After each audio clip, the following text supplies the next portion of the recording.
Welcome to the Festival of Storytellers.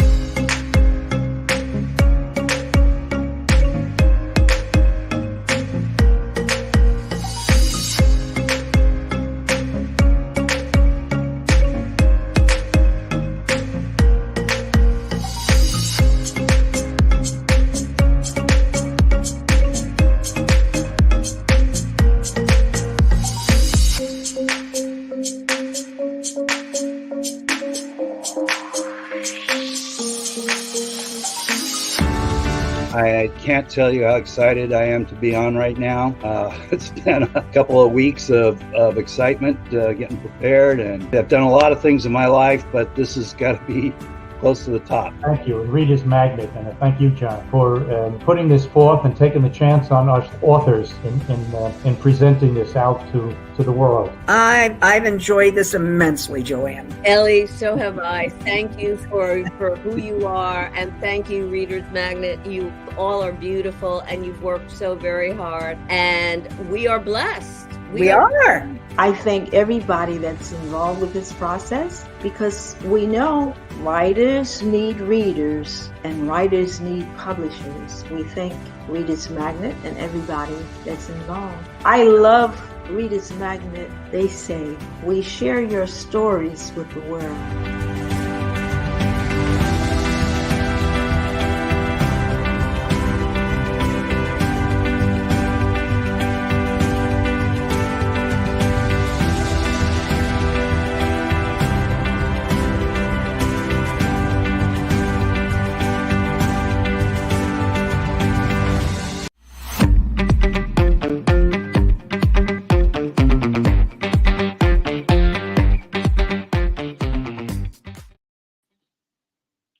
And here I am. I want to welcome the authors and audience this afternoon. I'm Bernard McAuley from the Washington area, in the Great Northwest, Pacific Northwest, that is. I live on the edge, or right on the shores of the Puget Sound. I've authored 2 books, mostly earlier life and so forth, of Montana and of kind of my background in Northwest Airlines. And the first one is The Shadows of Sawtooth Ridge. Come back here, Bernie. That one right there, Sawtooth Ridge. Larry Becker, POW from the Vietnam era. He comes home, finds out that his wife is, and his true love has passed away. And he has 2 children. And beyond dreams of PTSD, which was hardly heard of in those days, he tries to put his life back together as an airline pilot, as a father, and he decides, I'm going back home. The ranch is for sale. His family ranch is their family ranch back home in Montana, in the shadows of Sawtooth Ridge, is up for sale. And they're waiting for his signature to sell it. And he said, no, I want to buy it myself.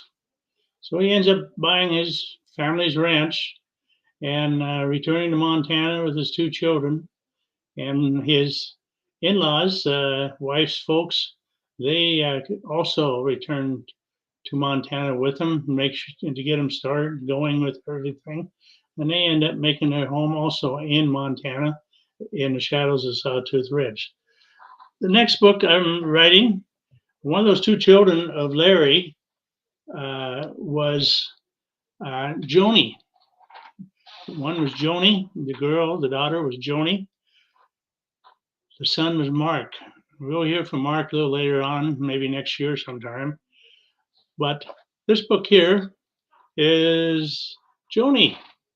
It's beyond the shadows of the Sawtooth Ridge, Joni's story. And it's of Larry Becker's daughter. If I ever get it around here where everybody can see it, Larry Becker's daughter. And she decides she's going to follow in her father's footsteps, becoming a Navy pilot. And it's kind of a girl book, I guess, because it tells a story of a young lady through one of the first people probably in girls in Annapolis, where she goes on from Annapolis into flight school, a man's world, and she eventually makes a success of it and proves herself very able-bodied, being able to fly quite a few different airplanes. And I think it's a great story. It's one of my best stories I've done. And as they say, as you get going in your writings, you get to learn a few things. It's kind of what we called in the airline business OJT, on the job training. One of the things I can give you, or one of the advice I can give you, this book, just starting at the cover, is one of my friends is an artist, and she's probably going to do the next one also. She's done both books. Her name is Rachel Firkins, and maybe we can go this way. I don't know, somewhere like this. Her name is Rachel Firkins, and she's done both books covers. Very good friend of mine, an artist, and I've seen some of her other artwork, and they're very good. But and another advice: find yourself an editor. Find yourself a friend who knows a lot about it. I have a friend who was a child psychologist at our school, and he's my editor and does a very, very good job. And he's also kind of keeps me on the straight and narrow, since he's a psychologist and knows quite a bit about these things. I'm going to kind of go a little bit ad lib today. Some people have asked me some questions along this week, and I'm kind of a visual type person. And they've asked me about my horse. Is one of the ones that we've seen or heard about. That is my horse. Her name is Fancy. Can't be Fancy. She's a quarter horse, and this is in our arena in here in Washington. And the other one is just up a little bit higher. I've also brought in something called, told you about my fly fishing. This is on the Bitterroot River in western Montana. I'm fly fishing out there. I'm really, little story about that one. I'm out there fly fishing. I had somebody take the picture, and my wife calls me on the cell phone and wondering when I'm going to get home. So it's just a little bit of a story. Another one I've kind of going with here, and it's really not another one, but I told you, I've mentioned along the way in the last couple of weeks, or last week, I guess, my grandfather kind of being the one that told me stories of one evening, Christmas evening, in fact, a Christmas weekend, when I was home from school and sitting on top of a hill. There's not very many hills out there in the Montana prairies of eastern Montana. And thanks, Trevor. Having a horse is a great experience. It costs a lot more money nowadays than it did last couple of years ago. But I was talking about my grandfather and telling me the stories of some of the homesteaders that evening, and the pipe with the holes in it, the wind coming through and the snow blowing on the ground. And we had just opened up the holes, water holes for the horses, for the cattle up there, and it was 20 below zero. Here's a little picture of my grandfather, if I can, and my grandmother. This is a few years back. They're not alive anymore. My grandfather made it till almost 80, and my grandmother made it until she was 100 years old almost. I think she was just a couple months short of her 100th birthday. And both those people mean a lot in my life through the years. My horses, of course, I've learned a lot, and I've been able to do a lot of fishing even with my horses.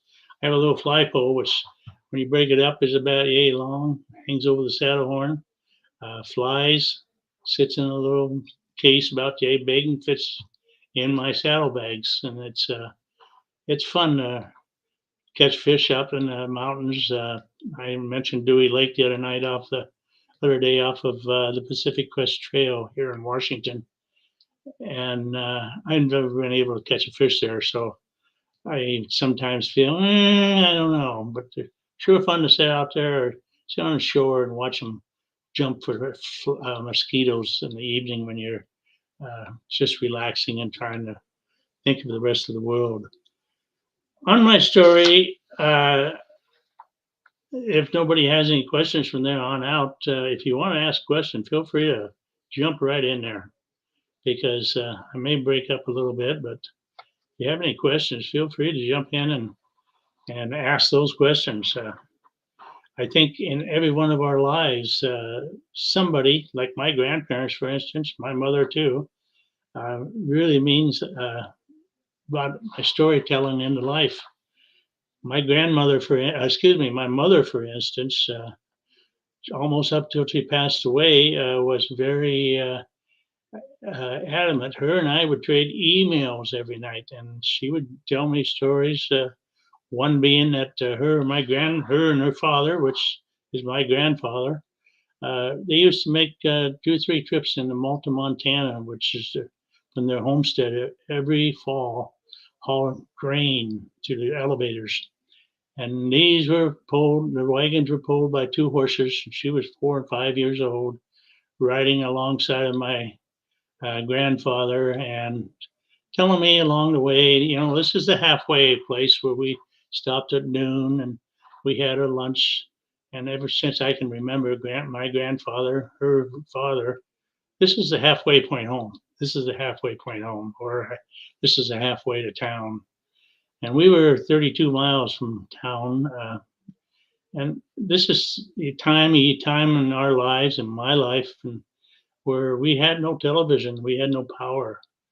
We had a wind charger. Believe it or not, that was 60 years ago. We had wind power instead of electricity that came down a little power line. But we had a wind charger. We had, I believe, it was 12 batteries in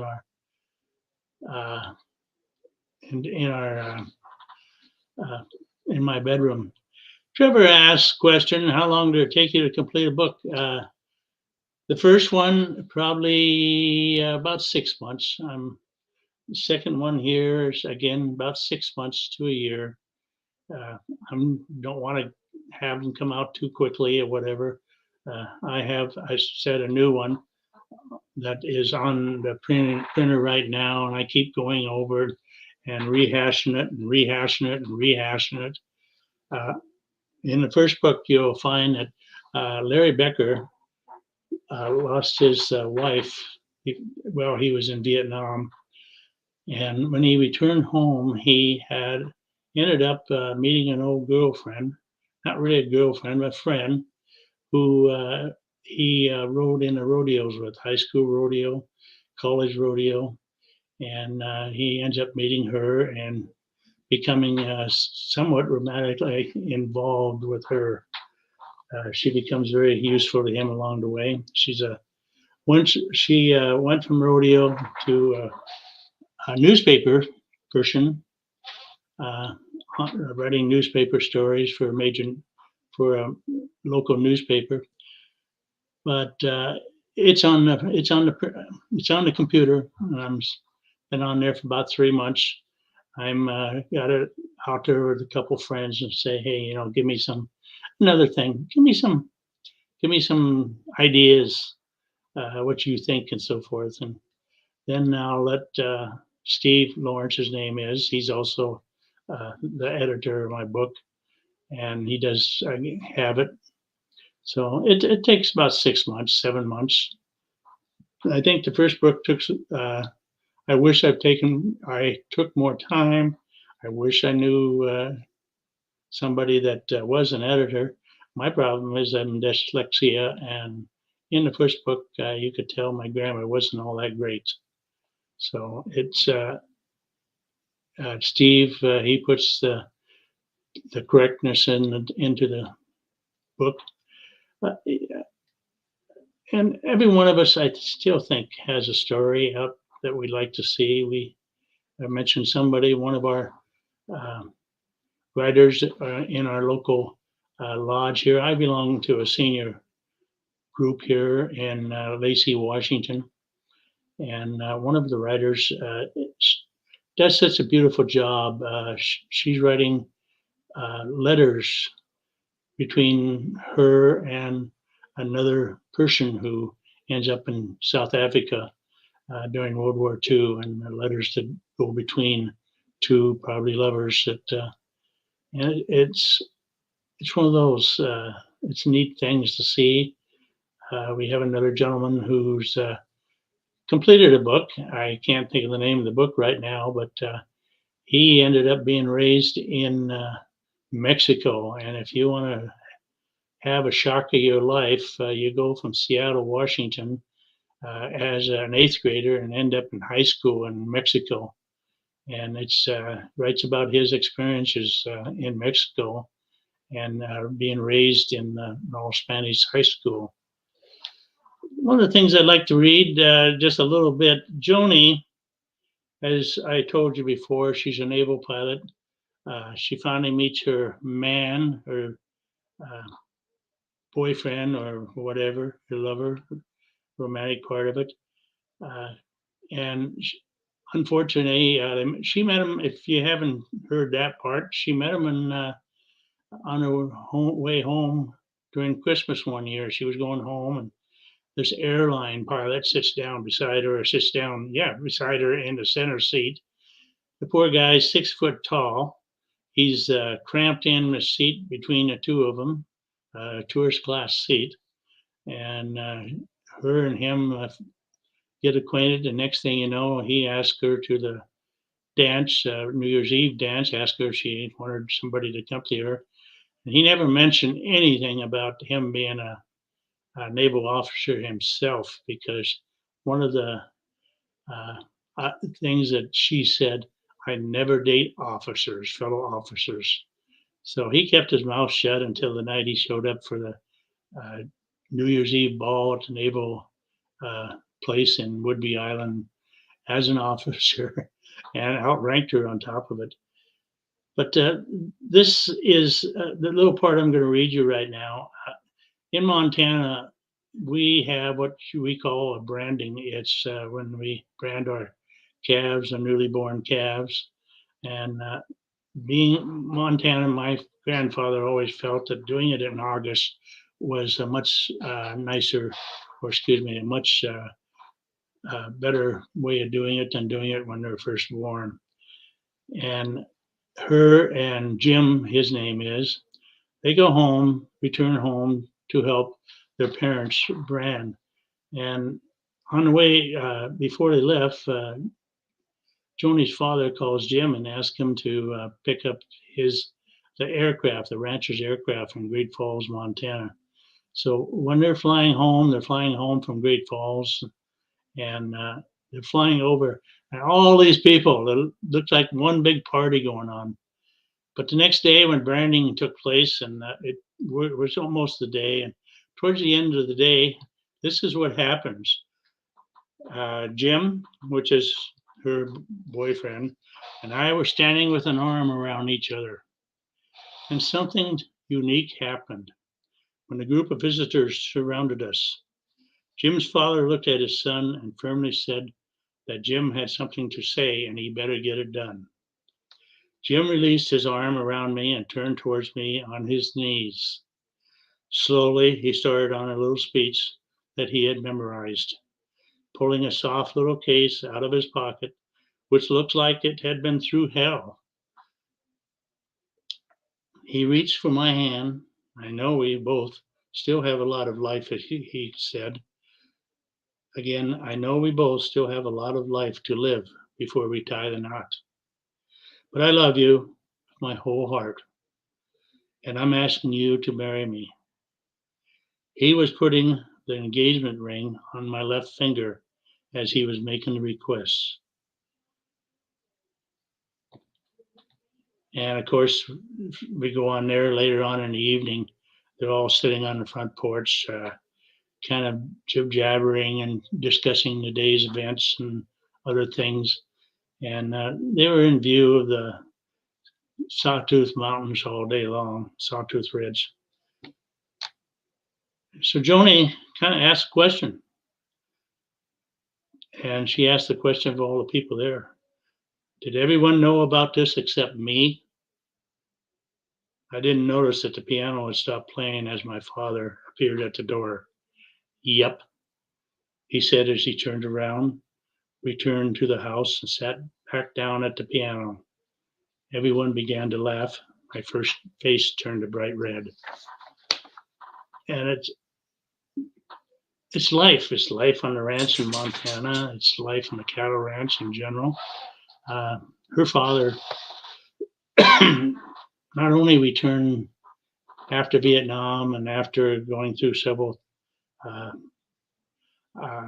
different clinics, returned not only to flying for the Naval Reserve, but he also returned to flying for the airline as a commercial pilot. And in my lifetime, there are pilots, crew members, and people commute from Montana. There are several pilots and flight attendants that commute out of Montana. My own son works for Alaska Airlines, and he commutes out of Palm Springs to San Francisco and Seattle to catch his flights. And it's our life, our airline life, our ranching life, and it's all mixed in together, love life, so to speak. All my stories are fiction, but they're a combination of different stories I've heard throughout the years of people. And if you by yourself and you just think some of the stories, and lots of times I don't watch very much television. I watch very little television. My wife has Alzheimer's and has Alzheimer's, so it gives me something to do other than taking care of her during the day. So, and I do a lot of late evening things also, reading my books, going over my stories. And even though I don't think she really knows what's going on, I read my stories to her out loud quite a bit. And while I'm reading my stories out loud to myself and to her, even though she's probably not understanding what they are, it helps. It helps me. Helps me find my mistakes as I go through each story, each event in a story, and that in itself helps out. Read what you work.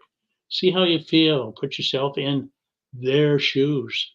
I write all my stories in the first person. I may be not doing it correctly, but I'm doing it the way I know how to do it is in the first person. Larry Beckman, which is Becker, I'm sorry, which is the first story. I put myself in his shoes. And it's not hard, it's not that difficult to put yourself in their shoes and write about their experiences. I've been asked many times, is this your story? No, I'm glad it isn't really, but it's experiences that I've experienced through my life of 76 years. And the same thing with Beyond the Shadows of Sawtooth Ridge. In the 80s, I remember West Point, I remember Annapolis, first having women admitted to their academies. One of the women I remember is from Washington. I knew her and entered the West Point Academy, and very brilliant young lady, and she's went far, very far. Another one was entered the Coast Guard Academy, and she's now commander of our Coast Guard fleet here in Washington, and she has run a long ways also. And Beyond the Sawtooth Ridge, how was the other story? Other one.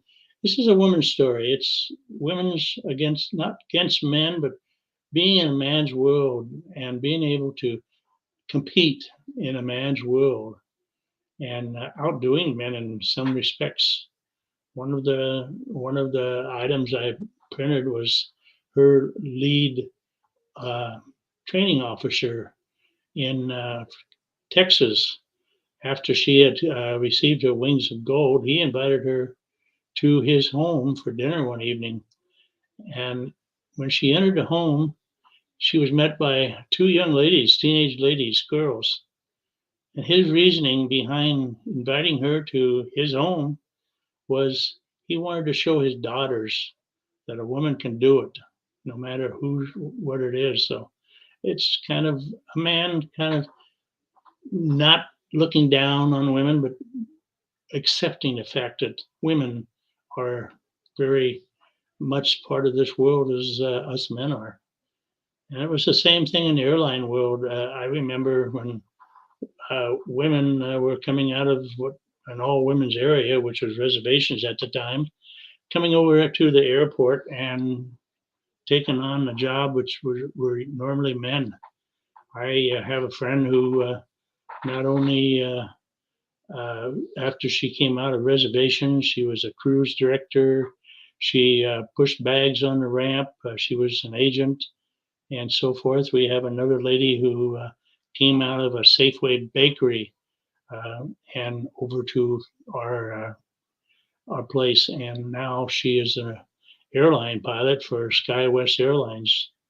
And I don't really know her background as far as education is concerned, but she's flying a 737 right now for SkyWest, and she's enjoying every minute of it. Her and her friend just got married here not too long ago, so it's really nice. It's really nice to have women around, and it's really nice. As my place was a supervisor, to have the input of women. They have a different view of a lot of things, and it helps.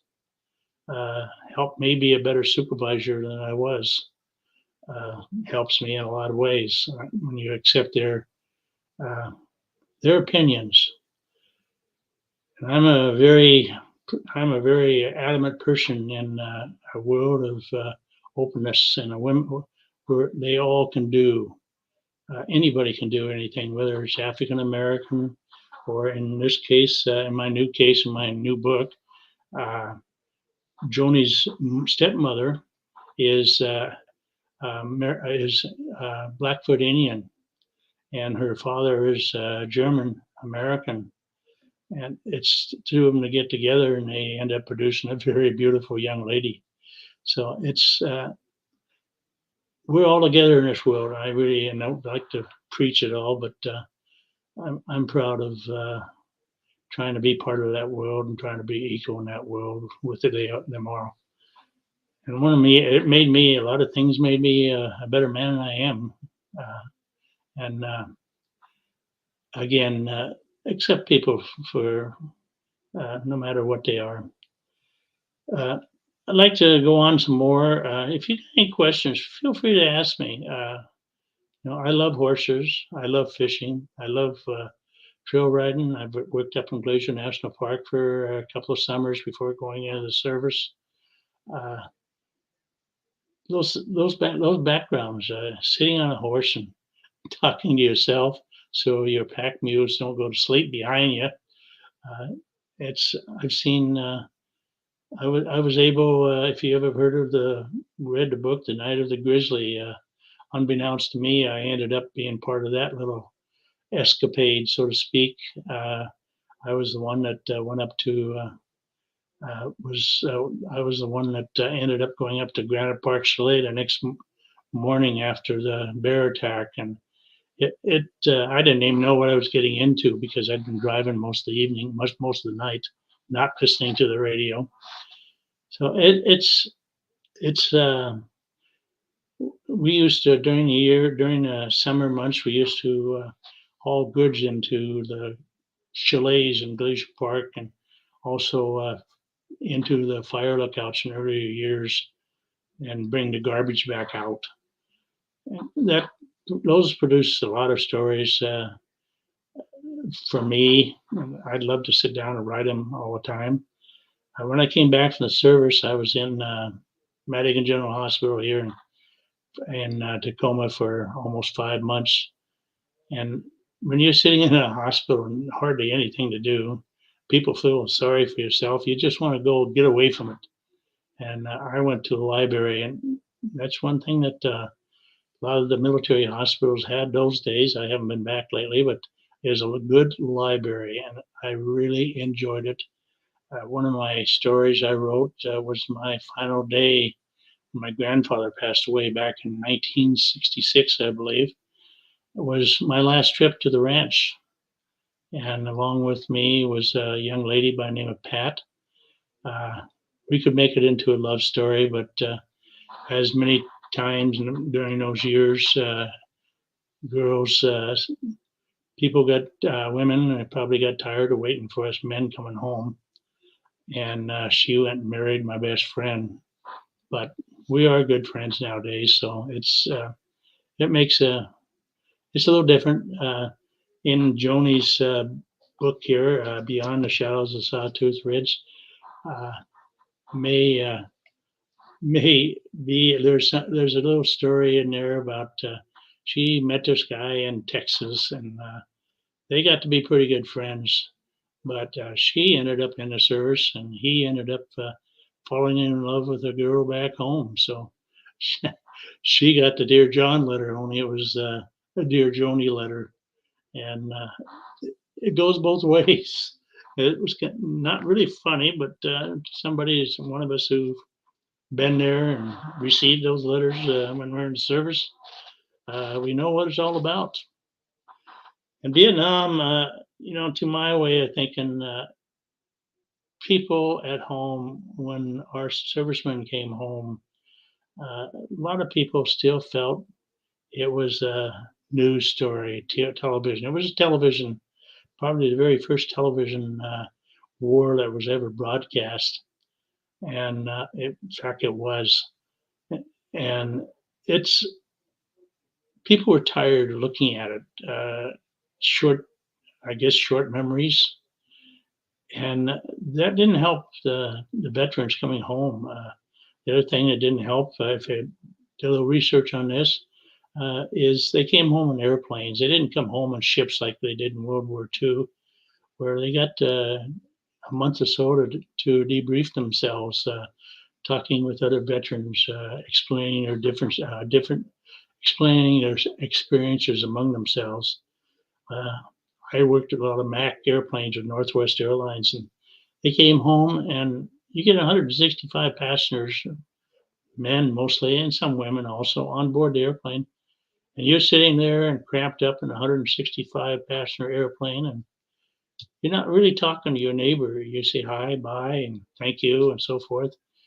But you're just, most of the time, you're silent. You're glad to be out of there, and it's kind of it's a good feeling. But yet, at the time when you get home, most of the people those days, even parents, unfortunately, and girlfriends or wives, they didn't want to hear about your experiences. They want to tell you about their experiences while you were gone. Uh, Honey, you got to do the dishes. I did them when you were gone. You heard a lot of that in a lot of debriefing later on, in families and so forth. I took care of the kids while you were gone. Now you can take care of the kids, so I can go out. But it's those things that people keep thinking, oh, it's just a newsreel, and it's not real. And it is real. Vietnam's real, and a lot of other things are real. And that's kind of what life is today. It's these books, like I wrote, it's fake, it's fiction, but it's experiences that we've all had through the years. And the people are fiction, and people are not real, but they're fiction. And it's, again, stories that we all have. And it's great. It's a great life. I love writing. I love telling people my stories. And as I said, they're not my stories, but they're my experiences through the years. So I hope that you are enjoying this time, and I wish you the best for the day. I get the feeling I'm not reading my time correctly, but I get the feeling my time is just about over with. So again, if you got any questions, feel free to ask me. If you don't, I get old talking, get old preaching too. I think a lot of it, but I love you. I love what you're saying. I love what your advice to me is. Uh, you're, and another thing, I like to thank Reader's Magnet. My experience was down in Tucson, Arizona at the book fair down there were beyond real. Discussing with other authors, not only with Reader's Magnet, but sitting in a bar at a nighttime place called Congress Hotel, and having a gentleman sitting next door to me from Idaho, who was an author writing books about his experiences and so forth. We had a lot to share. And if you ever get a chance, I wish I could attend the one in New York, but there's no way because of my wife. But that experience to me really helped out considerably. I really enjoyed the people. It was probably 1,200, 2,000 authors, 2,000 people, whatever, all getting together and all sharing their experiences and their stories. And there's some famous ones along there too. So again, I think I'm just about completed. So if a Reader's Magnet wants to zip me off the air, they most certainly can. I'm not going to say whatever to them, and wish you all the best of luck. Thanks for listening to me this afternoon. I've enjoyed it. I've enjoyed the time with you. I hope that you all take care of yourselves and wish you the best of times. Have a good one.